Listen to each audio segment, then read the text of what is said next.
The spotless metal floor of Kepler Station Academy reflected the blue-white light of the binary star system visible through the massive observation dome.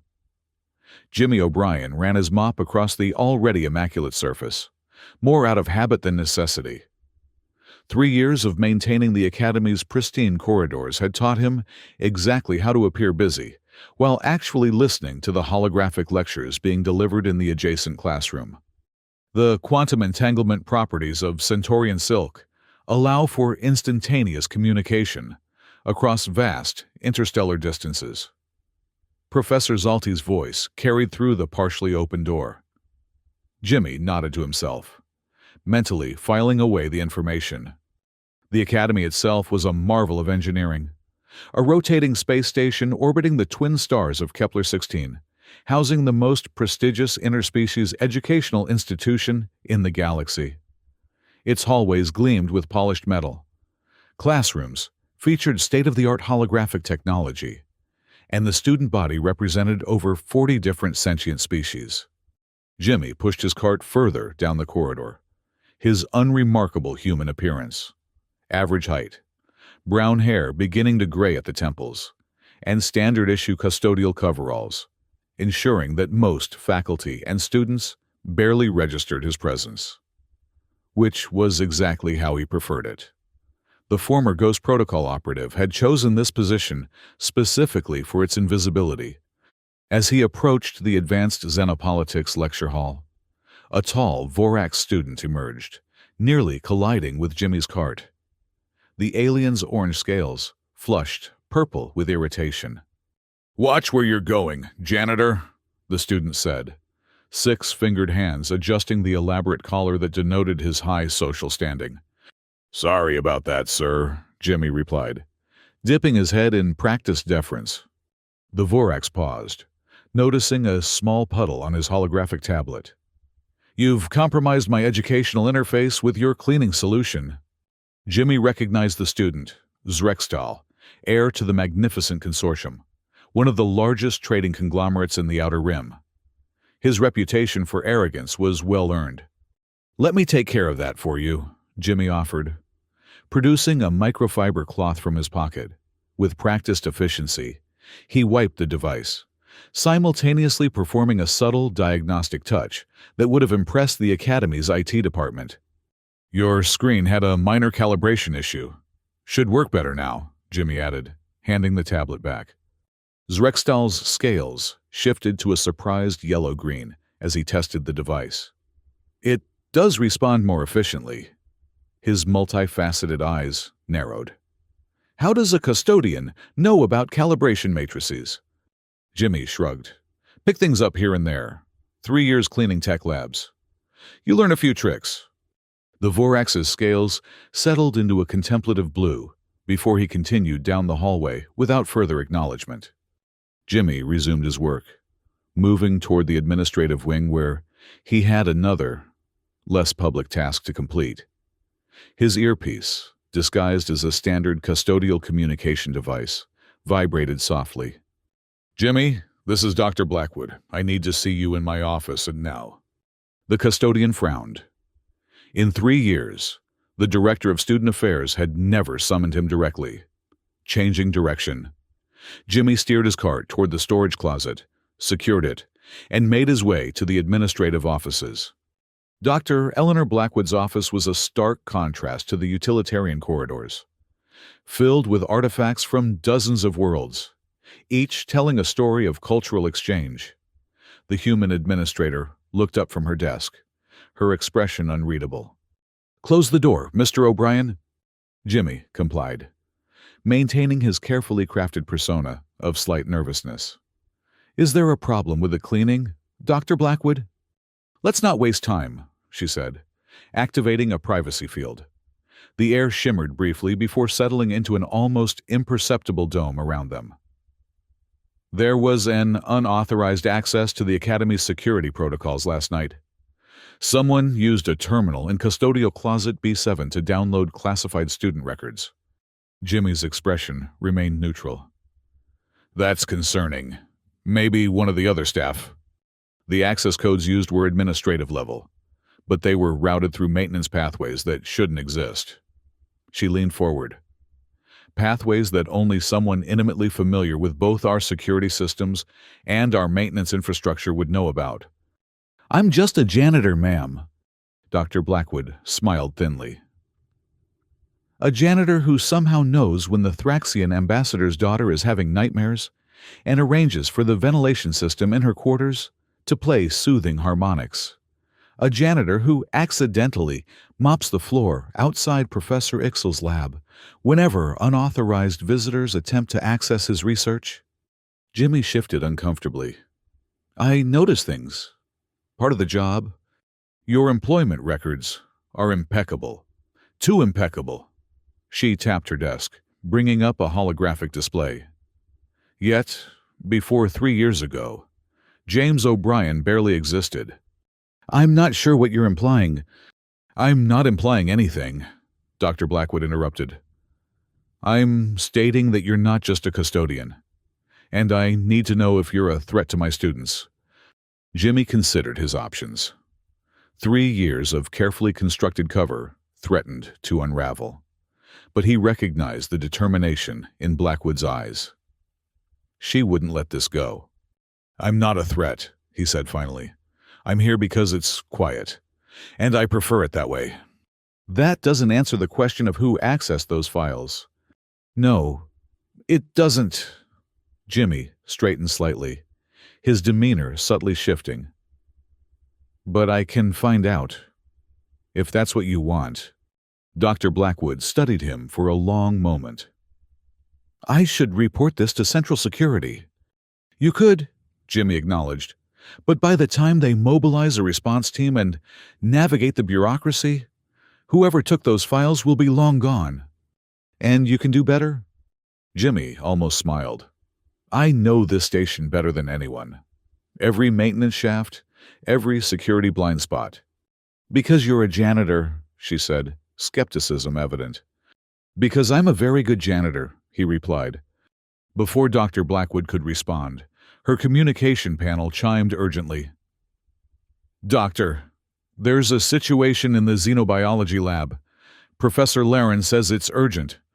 She glanced at Jimmy. "This conversation isn't over." The privacy field dissipated with a gesture.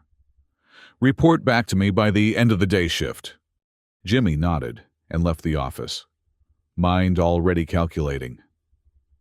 Someone had accessed the security system using his pathways. Pathways he'd created for emergency purposes only. That meant either someone had been watching him, or there was another player at the academy with skills comparable to his own. Neither option was comforting. As he retrieved his cart, Jimmy's earpiece vibrated again, this time with a direct message rather than a communication request.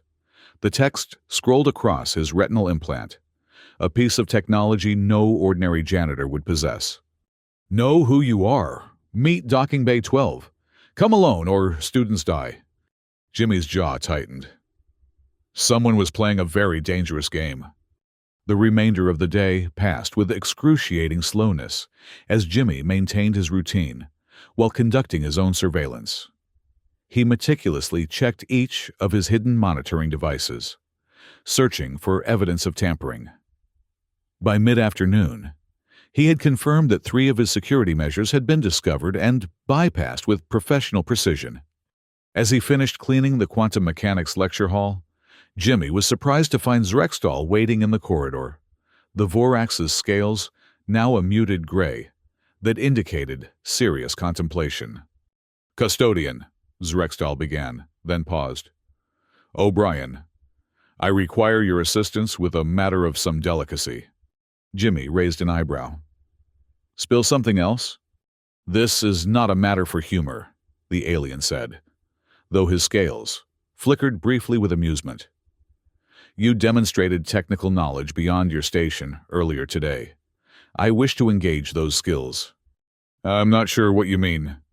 "Please," Zrextal interrupted, his voice dropping. "I am not accustomed to requesting help, especially from maintenance personnel. But I have observed you. You notice things others miss. Jimmy hesitated, then nodded toward an alcove away from the main corridor. Once they were relatively private, he asked, "What do you need?" "I wish to restructure my family's consortium," Zrextel said, his scales shifting to a determined orange. "The Magnificent operates through exploitation of non-Vorax laborers. This practice was acceptable to my ancestors, but I find it incompatible with modern ethical standards." Jimmy carefully kept his surprise from showing. "That's a noble goal, but I'm not sure how a janitor can help with corporate restructuring." "You are more than you appear," Zrextal stated matter-of-factly. "When you repaired my tablet, you accessed its diagnostic systems with a speed and precision that indicates advanced technical training. I have also noted your pattern of movements throughout the Academy corresponds to security vulnerabilities in our systems." Jimmy tensed. "That's quite an accusation." "Not an accusation. An observation." The Vorax's scales shifted to a conciliatory blue. "I do not wish to expose you. I merely seek advice on implementing labor reforms without triggering a familial coup. You understand systems, both technological and social. You observe without being observed. These are valuable skills." After a moment's consideration, Jimmy decided that engaging might provide useful information. "Hypothetically, if I were to offer advice, I'd suggest starting with the Centauri Labor Alliance protocols. They provide a framework for transitioning exploitative labor systems to equitable ones without catastrophic disruption." Zrextal's eyes widened. "The CLA protocols are classified corporate documents." Jimmy shrugged. "Like you said, I notice things. Now, if you'll excuse me, I have floors to clean." As he pushed his cart away, Jimmy heard the Vorax call after him. "I will investigate these protocols, O'Brien, and I will remember this conversation." Jimmy allowed himself a small smile. Perhaps he had misjudged the young heir. Later that evening, as the Academy's day cycle dimmed toward night, Jimmy found himself approached by another student, a slender, feathered avianus named Keistra, whose species communicated as much through colorful plumage displays as through words. "Mr. O'Brien," she chirped softly, her crest feathers flat against her head in a display of gratitude. "I never properly thanked you." Jimmy looked up from where he was replacing a floor panel. "For what?" "For fixing the oxygen mixture in my quarters last month," she said. "The technician said there was nothing wrong with the system, but I could feel it. Too much nitrogen. Not enough oxygen. I was slowly suffocating." Her feathers rippled with remembered distress. "Then, one night, I returned to find the air perfect, and the maintenance log showed you had conducted routine ventilation service." Jimmy carefully replaced his tools in his belt. "Just doing my job." "We both know that's not true," Kestra said, her head tilting in the avian equivalent of a knowing smile. "You recalibrated a system that supposedly needed no calibration, based solely on the word of a foreign student when all human instruments said everything was functioning normally." "Instruments can be wrong," Jimmy said simply. "People usually aren't wrong about what they're feeling." Kestra's feathers flashed brilliant blue. Deep respect. "The others don't see you, Mr. O'Brien. But I do. Thank you for saving my life." As she departed, Jimmy felt a familiar conflict rising within him. He had come to Kepler Station Academy to disappear, to escape the weight of his former life. Yet he found himself continually drawn back into the role of protector. It was as though the universe insisted on reminding him that no matter how hard he tried to be just a janitor, he would always be something more. His earpiece vibrated again. The mysterious message remained unanswered. The deadline for the meeting at Docking Bay 12 fast approaching. Jimmy made his decision. He would go, not because he was being summoned, but because it was the quickest way to identify who was threatening his students. For 3 years, Jimmy had been mapping every centimeter of Kepler Station Academy. He knew 7 different ways to reach Docking Bay 12 without being seen on the main security feeds. He chose the most challenging route, through maintenance shafts too narrow for most species, and past environmental control systems that created natural surveillance barriers with their extreme temperatures. If someone was waiting to ambush him, they would expect him to take one of the more obvious paths. 20 minutes later, Jimmy emerged from a ventilation duct into the shadowed upper level of Docking Bay 12. The vast chamber below was designed to accommodate small to medium transport vessels. Currently, it held only a sleek diplomatic shuttle from the Procyon system and a standard Academy maintenance craft. Jimmy scanned the area, his augmented vision cutting through the dim lighting to reveal nothing. No ambush, no messenger, no threat. Cautiously, he descended to the main floor, every sense alert for danger. As he reached the center of the bay, the diplomatic shuttle's hatch slid open with a soft hiss. "I wasn't sure you'd come," said a familiar voice. Dr. Marcus Reed, the Academy's chief medical officer, stepped out of the shuttle. His immaculate white medical coat seemed out of place in the utilitarian docking bay. "Dr. Reed," Jimmy acknowledged, keeping his expression neutral while his mind raced through possible scenarios. "You sent the message?" Reed smiled thinly. "A necessary deception. I needed to confirm my suspicions about you, O'Brien. Or should I call you Commander? That was your rank in the Ghost Protocol, wasn't it?" Jimmy didn't react to the provocation.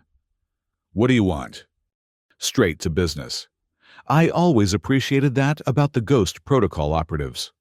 Reed circled slowly, maintaining a careful distance. "What I want is simple. For you to stay out of my way for the next 24 hours. And the threat to the students." Reed waved dismissively. "A bluff, obviously. I'm not a monster. I'm a businessman." He paused.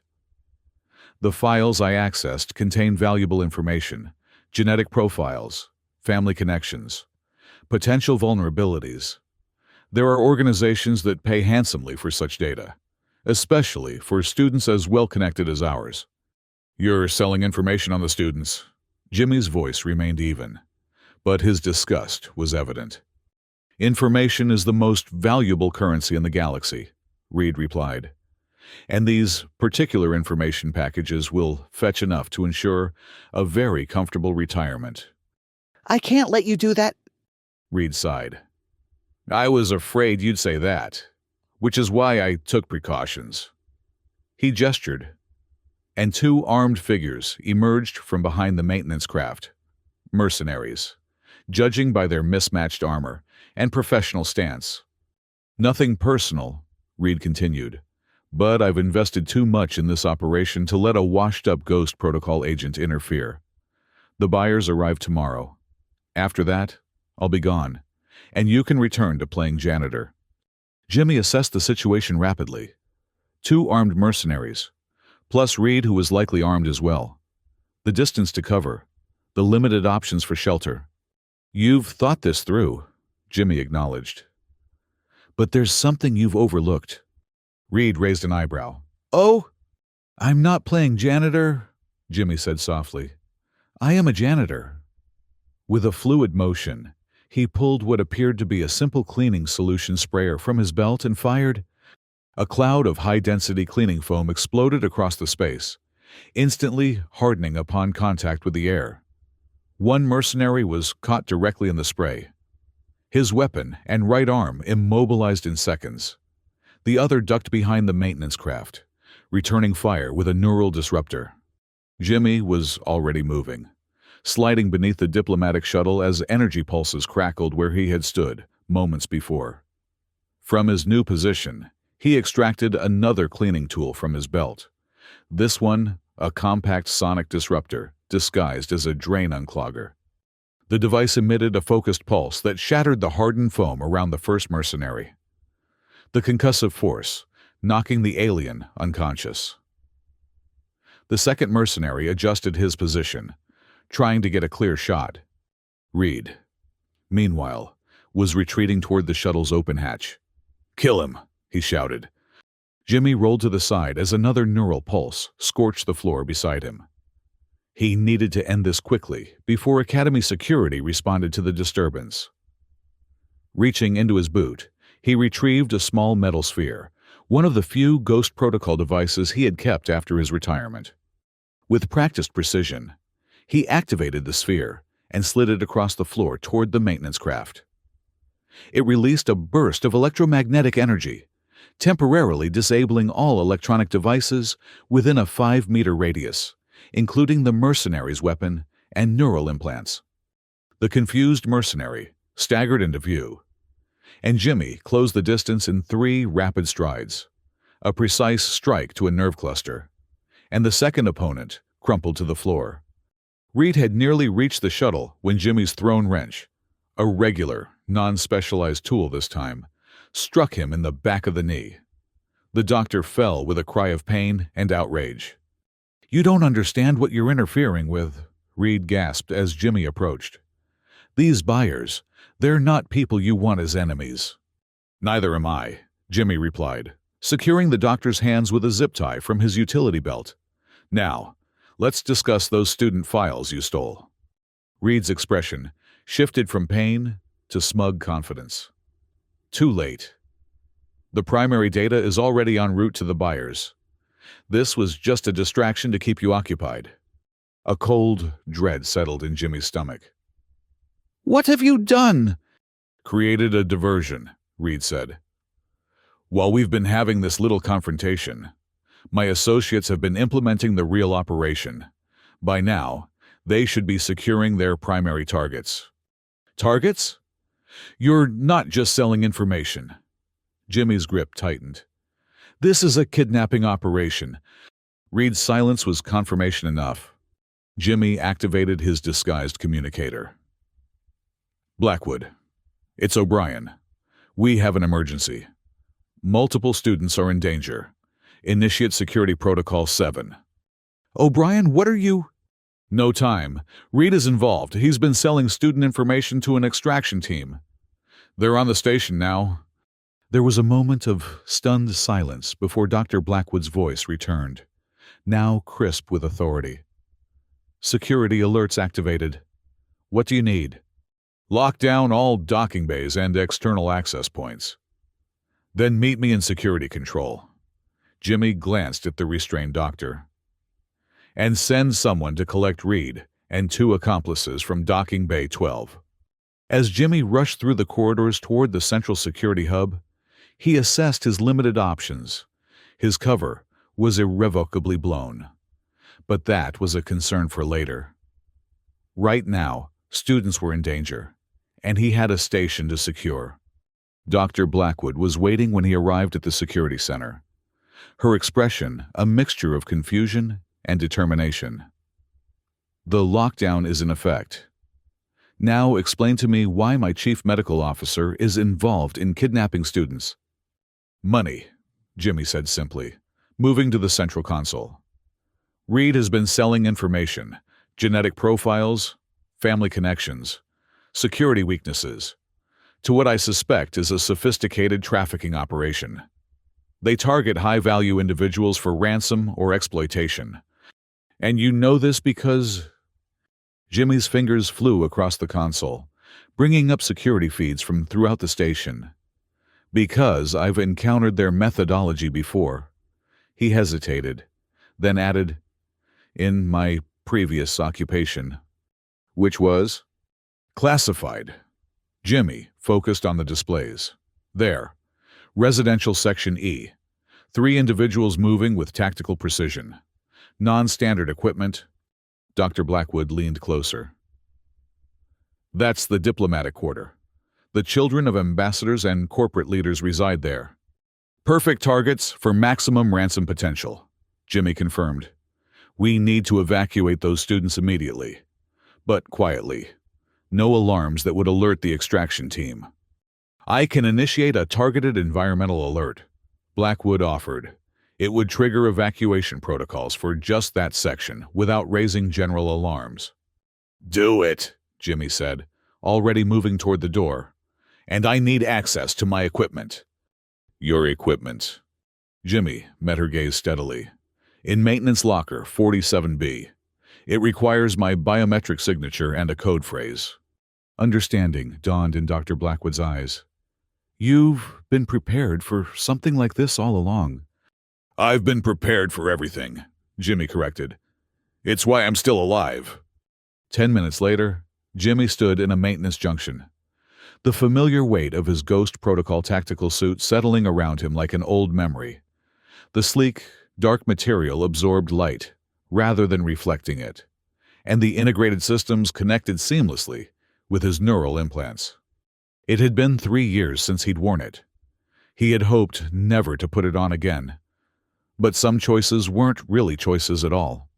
His heads-up display flickered to life, immediately identifying potential threats and mapping optimal interception routes. According to Dr. Blackwood's evacuation protocol, the students from Section E were being quietly relocated to secure areas throughout the station. The extraction team would soon discover their targets missing. Jimmy moved through the maintenance passages with practiced efficiency, his suit adapting to his surroundings to maximize stealth. As he approached Section E, his sensors detected 3 individuals moving with tactical precision through the now empty corridors. "Team leader, this is Scout 1. A voice crackled over a communication channel that Jimmy's suit had automatically intercepted. "Primary targets are not at designated coordinates. Quarters appear recently vacated." "Proceed to secondary targets," came the response. "Timeline is compressed. Extraction window closes in 40 minutes. Jimmy allowed himself a grim smile. The evacuation had disrupted their primary plan. Now they would be improvising, which made them more dangerous, but also more likely to make mistakes. He tracked the 3 operatives as they changed direction, heading toward another residential section. His display identified their likely destination, the quarters assigned to Zrextal. Of course, the heir to the magnificent consortium would be worth a fortune in ransom. Jimmy altered his course, plotting an intercept path that would allow him to reach Zrextal's quarters before the extraction team. As he moved, he received an update from Dr. Blackwood. "O'Brien, Central Security shows a 4th intruder near the xenobiology labs. They're moving with similar tactical patterns to the others." "A diversion," Jimmy assessed. "Or they're after something else besides hostages. Biological samples. Perhaps." He considered for a moment. "Continue monitoring. I'm prioritizing the team heading towards student quarters." Jimmy reached the corridor outside Zrextal's quarters, just as the extraction team rounded the far corner. Without hesitation, he deployed a smoke dispersal device, another cleaning tool that had been modified for tactical purposes. Dense, obscuring vapor filled the corridor in seconds. Jimmy's visual filters adjusted automatically, allowing him to see clearly while the intruders were momentarily blinded. The first operative stumbled directly into Jimmy's strike, a precision blow to the trachea that left the humanoid gasping and incapacitated. The second reacted more quickly, firing a suppressed projectile weapon toward the sound of the scuffle. Jimmy's suit registered the impact of 2 projectiles against its reactive armor. The force dissipation system absorbed most of the kinetic energy, but Jimmy still felt the bruising impact. He responded by throwing one of his remaining tactical devices, a miniature EMP that disabled the operative's weapon and visual enhancements. The third member of the team proved more challenging. As Jimmy engaged, he recognized the fighting style, Ildarian combat techniques, rarely taught to non-natives. The operative moved with fluid grace, anticipating Jimmy's attacks and countering with precisely targeted strikes. "Ghost Protocol." The operative hissed recognition as they grappled. "Thought you people were decommissioned." "Retired," Jimmy corrected, twisting to avoid a nerve strike. "Not the same thing." The fight was brief, but intense. Jimmy's years of maintaining the academy had kept him in peak physical condition, but the operative was younger and specifically trained for close-quarters combat. They exchanged blows with increasing ferocity until Jimmy identified a pattern in the operative's movements, a slight favoring of the right side that indicated a previous injury.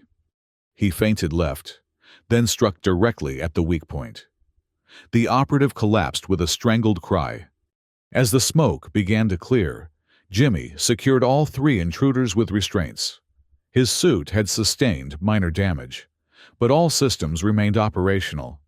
More concerning was the fourth intruder that Blackwood had mentioned. Blackwood, status update on the intruder in the xenobiology lab? They've barricaded themselves inside, came the tense reply. And they've taken a hostage, Professor Laren. Jimmy frowned. Taking a hostage complicated matters significantly. I'm on my way. Have security contain these three and maintain the lockdown. As he made his way toward the xenobiology labs, Jimmy's tactical display flashed a warning.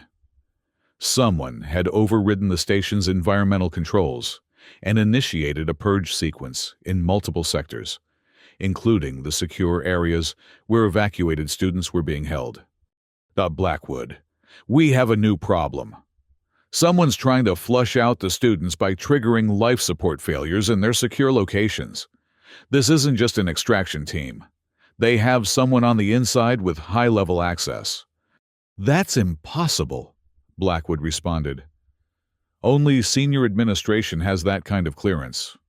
Check the access logs. Who initiated the override? A moment of silence. Then, it's coming from my credentials.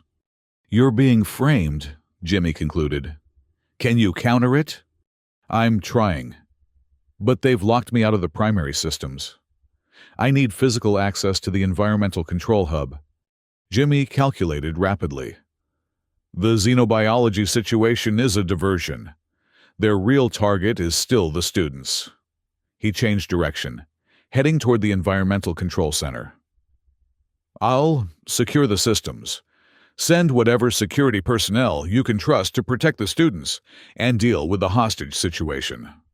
The environmental control hub was located in the station's central core, a massive chamber filled with humming machinery that regulated everything from oxygen levels to gravity orientation throughout the academy.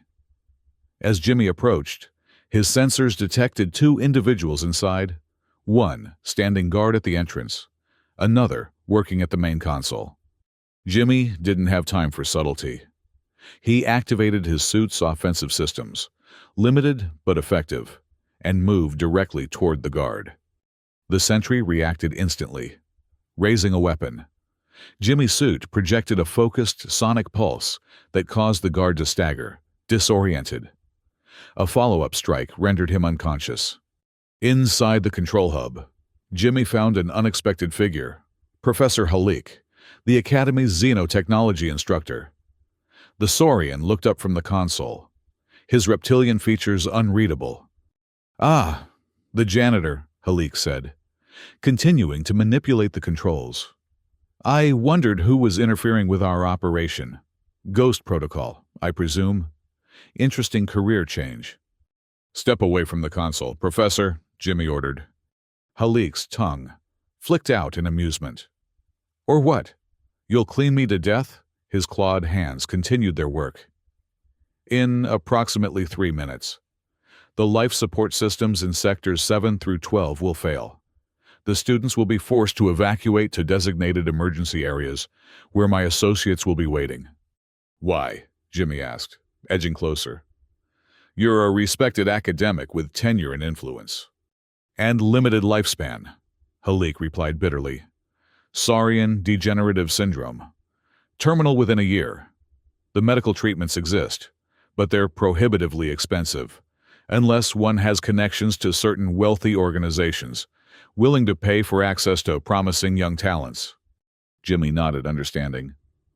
So you partnered with Reed. Reed provided the medical assessments.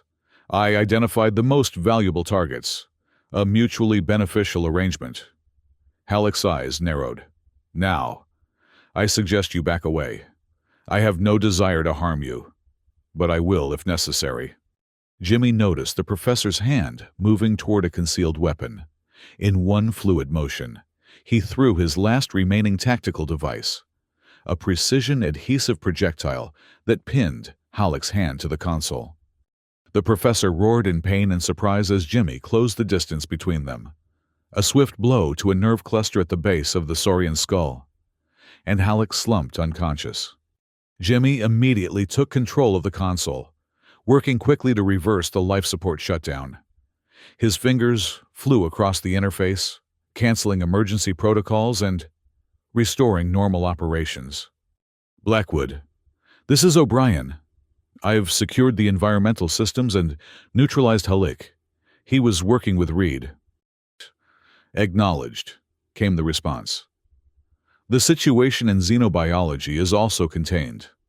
The hostage situation was staged. Professor Laren was part of the conspiracy. Jimmy wasn't entirely surprised. An operation this sophisticated would have multiple inside collaborators. What about the students? All accounted for and secure, Blackwood confirmed. Station security has the extraction team in custody, and we've identified their vessel. It was disguised as a supply ship docked at Bay 8. Jimmy felt the tension begin to ease. Any word on the buyers Reed mentioned? Nothing concrete yet, but we've alerted Central Security. They're dispatching a response team. Central Security... Jimmy suppressed a grimace. That meant Ghost Protocol would be involved, which complicated his already precarious situation. I'll meet you in your office, he said. There are some things we need to discuss before they arrive. An hour later, Jimmy, once again dressed in his custodial coveralls, sat across from Dr. Blackwood. His Ghost Protocol suit was secured in its hidden compartment, and the station had returned to normal operations, though with heightened security presence.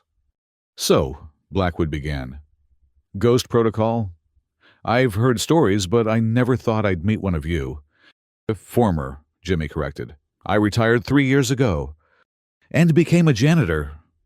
Blackwood's tone was skeptical. Why? Jimmy considered how to answer. Because janitors are invisible. They go everywhere, see everything, but no one really sees them. He paused. And because I was tired of being a weapon. Blackwood nodded slowly. Yet when the academy was threatened, you became that weapon again without hesitation. Some habits are hard to break. Jimmy smiled faintly. Protecting people shouldn't be one of them. Their conversation was interrupted by a security alert. A Ghost Protocol response vessel had arrived and was requesting docking clearance. Here we go, Jimmy murmured. 20 minutes later, Major Elena Martinez strode into Blackwood's office, her Ghost Protocol uniform immaculate, her expression professionally neutral. Behind her stood 2 operatives in tactical gear. Commander O'Brien, she greeted him. It's been a while. Major, Jimmy acknowledged. I'm not a commander anymore. Martinez smiled thinly. Once Ghost Protocol, always Ghost Protocol. That was the deal. I resigned, Jimmy reminded her. You were granted conditional retirement, Martinez corrected. Subject to recall if circumstances warranted. She gestured around them. I'd say foiling a multi-species trafficking operation targeting the galaxy's future leaders qualifies as warranting. Dr. Blackwood cleared her throat. Perhaps you could clarify the situation. Major, Mr. O'Brien has been an exemplary employee of this academy for 3 years. Martinez's gaze flicked to Blackwood, then back to Jimmy. Commander O'Brien was one of our most effective field operatives, specialized in deep cover and extraction operations. After the Procyon incident, which remains classified, he requested retirement. Given his service record, the request was granted with certain conditions. Jimmy met Martinez's gaze steadily. I'm not coming back. That's not why I'm here, Martinez said, surprising him. The operation you uncovered has tentacles throughout multiple sectors. We've been tracking this trafficking network for months. Your actions have provided us with valuable intelligence and several key operatives in custody. Glad to be of service, Jimmy said cautiously. So what happens now? Martinez exchanged a glance with Blackwood. Dr. Blackwood has made a rather unusual proposal. Care to explain, Doctor? Blackwood leaned forward.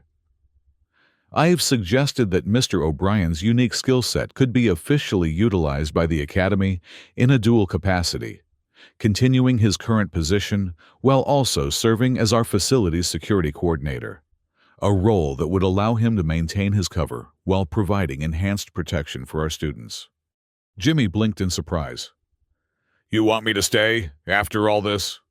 You've proven your value and your loyalty to this institution, Blackwood said simply. And, frankly, having seen what you can do, I'd rather have you working with us than potentially disappearing to avoid Ghost Protocol reactivation. Martinez nodded. The arrangement has merit from our perspective as well. The Academy houses future leaders from across the galaxy. Having a trained operative on site provides a layer of security that would otherwise require a full team. Jimmy looked between them, suspicious of the neat solution. And Ghost Protocol is fine with this arrangement? No reactivation, no missions.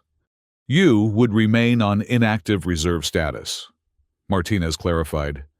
But unless there's a galactic-level crisis, you'd be left to your janitorial duties, with the addition of official security responsibilities, which comes with a substantial increase in compensation, Blackwood added.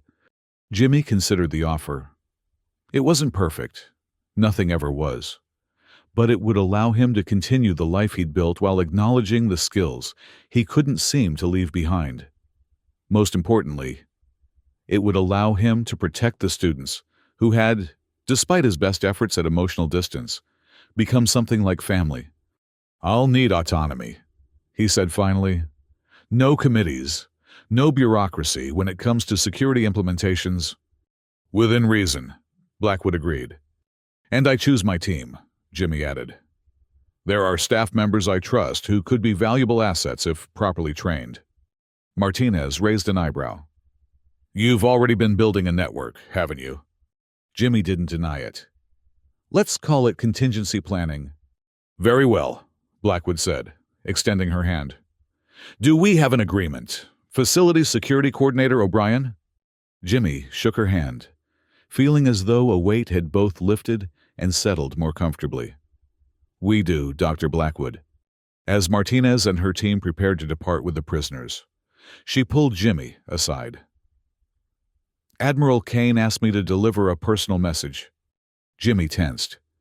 Admiral Victoria Kane, the commanding officer of Ghost Protocol, had been his mentor and supervisor.